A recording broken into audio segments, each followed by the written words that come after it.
പാലക്കാട്ട് വ്യവസായിയുടെ വീടിനു നേരെ ആക്രമണം. പുലാപ്പറ്റ ഉമ്മനടി സ്വദേശിയായ ഐസക് വർഗീസിന്റെ വീടിനു നേരെയാണ് ആക്രമണം ഉണ്ടായത്. ബിസിനസ്സിലെ വൈരാഗ്യം മൂലം മറ്റൊരു വ്യവസായി കൊട്ടേഷൻ കൊടുത്തതാണ് എന്ന് ഐസക് വർഗീസ് ആരോപിക്കുന്നു.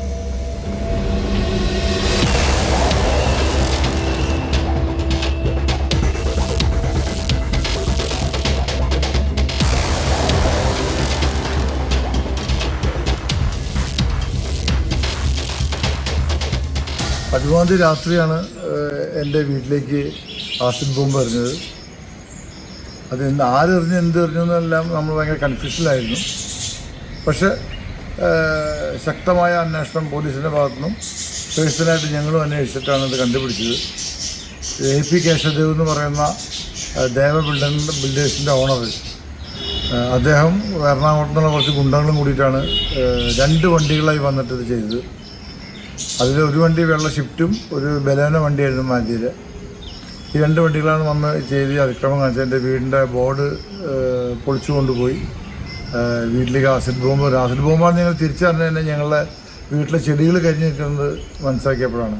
വീടിൻ്റെ ചുമരിൻ്റെ മുകളിലേക്ക് അത് തെറിച്ചിൻ്റെ അവിടെ കളർ പോയിട്ടുണ്ട്. അങ്ങനെ വലിയ സംഭവമാണ്. ക്രൂരമായ രീതിയിലുള്ള കാര്യങ്ങളാണ് കേശവദേവ് ചെയ്തത്. ശരി, ഗോകുൽ വി വിവരങ്ങളുമായി ചേരുകയാണ്. ഗോകുൽ, ഈ വീടിന് കേടുപാടുകൾ ഉണ്ടാക്കിയോ ഈ സംഘം? പക്ഷേ CCTV ദൃശ്യങ്ങളടക്കം എന്തോ എറിയുന്നത് കാണുന്നുണ്ട്. എന്താണ് ഈ സംഭവങ്ങളുടെയൊക്കെ ഒരു പശ്ചാത്തലം? ഈ മാസം 13-നാണ് ഈ ആസിഡ് ബോംബ് എന്ന് ഇയാൾ ആരോപിക്കുന്ന വസ്തു എറിയുന്നത്. 13-ാം തീയതി ഒരു സംഘം ഇയാളുടെ വീടിൻ്റെ മുന്നിലേക്ക് വരുന്നു. വന്നതിന് ശേഷം കാറിൽ നിന്നിറങ്ങിയ സംഘം എന്തോ ഒന്ന് കുപ്പിയിൽ എറിയുന്നതാണ് നമുക്ക് കാണാൻ കഴിയുന്നത്. ഇയാൾ പറയുന്നത്, അതായത് ബിസിനസ് വൈരാഗ്യം മൂലം മറ്റൊരു വ്യവസായി കൊട്ടേഷൻ നൽകിയെന്നാണ് പരാതിയിൽ പറയുന്നത്.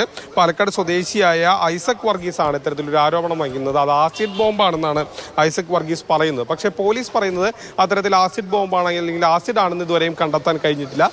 വിദഗ്ധമായ ഏതെങ്കിലും തരത്തിലുള്ള ഫോറൻസിക് പരിശോധനകൾക്കൊക്കെ ശേഷം മാത്രമേ അത് വ്യക്തമാവുകയുള്ളൂ എന്നുള്ളതാണ്. ഇത് ഇയാൾ ആരോപിക്കുന്നത് പോലെ ബിസിനസ് വൈരാഗ്യമാണോ അല്ലെങ്കിൽ ആരാണ് പ്രതിയെന്നും നിലവിൽ പറയാൻ കഴിയില്ല എന്നുള്ളതാണ് പോലീസ് പറയുന്നത്. കാരണം ആ രീതിയിൽ ഇത് ഏതെങ്കിലും തരത്തിലുള്ള കൊട്ടേഷനാണോ അല്ലെങ്കിൽ അങ്ങനെയാണെങ്കിൽ ആരാണ് നൽകിയതെന്ന് ഈ ഘട്ടത്തിൽ ആരെയും പറയാൻ കഴിയില്ല എന്നുള്ളതാണ് പോലീസ് പറയുന്നത്.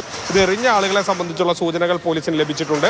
അവരെ കസ്റ്റഡിയിലെടുത്ത് ചോദ്യം ചെയ്താൽ മാത്രമേ ഇപ്പോൾ ഇയാൾ ഐസക് വർഗീസ് ആരോപിക്കുന്നത് പോലെ മറ്റേതെങ്കിലും വ്യവസായിയാണോ, അയാൾ കൊട്ടേഷൻ നൽകിയതാണോ തുടങ്ങിയ കാര്യങ്ങൾ വ്യക്തമാകുമെന്നാണ് പോലീസ് പറയുന്നത്.